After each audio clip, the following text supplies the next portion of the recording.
মধুমিতার বিয়ের পর থেকেই রাজীবের সংসারে বেশ সুখেই ছিল। রাজীব ছিল এক দায়িত্বমান স্বামী। তার পেশার কারণে সে মাসে 15 থেকে 20 দিন বাইরে থাকতে হতো। এর ফাঁকে সংসারের অনেক কাজের ভার এসে পড়তো মধুমিতার ওপর। রাজীবের ছোট ভাই অর্ণব তখন কলেজে পড়ে, বয়স মাত্র 24। অর্ণব মিষ্টি ব্যবহার এবং আন্তরিক স্বভাবের, তাই সবার কাছে প্রিয় ছিল। বৌদি দেওরের সম্পর্কটা ছিল খোলামেলা এবং হাসি ঠাট্টায় ভরা। একদিন রাজীব অফিসের কাজে দিল্লি চলে গেল মাসখানেকের জন্য। বাড়িতে শুধু মধুমিতা এবং তার শাশুড়ি এবং অর্ণব।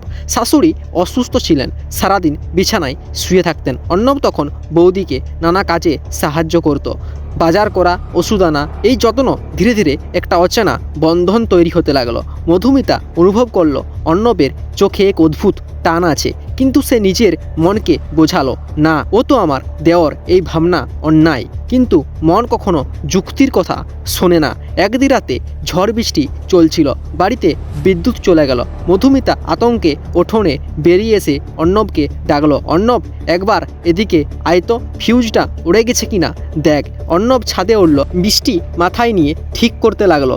বৃষ্টিতে ভিজে যখন নিচে নামলো, মধুমিতা তোয়ালা বাড়িয়ে দিল, ঠান্ডা লেগে যাবে, শুকিয়ে নে। অর্ণবের চোখে তখন এক রকমের আবেগ, মুখে শুধু বলল, তুমি অনেক কেয়ার করো বৌদি। মধুমিতা হেসে এড়িয়ে গেল, কিন্তু সেই হাসির পেছনে একটা ঝড় চলছিল। পরের দিন থেকে মধুমিতা লক্ষ্য করলো ওদের দুজনের মধ্যে একরকম দূরত্ব তৈরি হচ্ছে। দুজনে একে অন্যের চোখ এড়িয়ে চলে, কিন্তু অন্তরে সেই টান যেন প্রতিদিন আরও গভীর হচ্ছিল। একদিন হঠাৎ খবর এলো রাজীবের গাড়ির দুর্ঘটনা ঘটেছে। সে গুরুতর আহত অবস্থায় হসপিটালে ভর্তি। মধুমিতা কান্নায় ভেঙে পড়ল। অর্ণব সঙ্গে সঙ্গে দৌড়ে গেল দাদাকে দেখতে। 3 দিন পর রাজীব সুস্থ হয়ে বাড়ি এলো, কিন্তু হাসপাতালের অভিজ্ঞতা যেন মধুমিতার জীবনকে নাড়িয়ে দিল। সে বুঝল এক দুর্বলতায়, এক ফোঁটা ভুল চিন্তায় পুরো সংসারটা ভেঙে যেতে পারে। রাজীবের মুখের দিকে তাকিয়ে মনে মনে প্রতিজ্ঞা করল, আজ থেকে আমি শুধু তারই হব যে আমার প্রতি বিশ্বাস রেখেছে।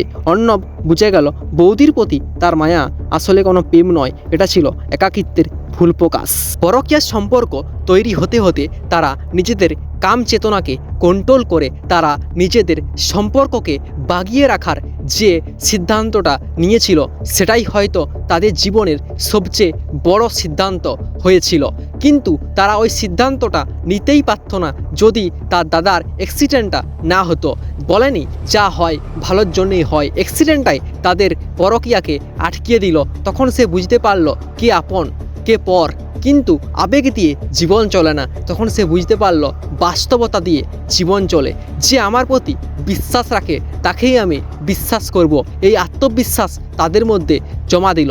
এবং তারা দুজনেই বুঝতে পারল আবেগের বশে যে সিদ্ধান্তটা নিতে যাচ্ছিল, সেই সিদ্ধান্তটা যথাযথ ভুল সিদ্ধান্ত। তারা যদি ওই সিদ্ধান্তটা নিয়ে নিত, তাহলে তাদের সংসারটা পুরো জলের তলে তলিয়ে যেত। তাই হয়তো তারা বেঁচে গেল এই যাত্রায়। তাই সকলকে বলবো, এরকম পরকীয়া সম্পর্ক শুধু জীবন নয়, পুরো সংসারটাকেই ধ্বংস করে দেয় এবং সারা জীবনটাকেই মাটির সাথে মিশিয়ে দেয়। তাই সকলকে বলবো, এরকম সম্পর্ক থেকে দূরে থাকুন।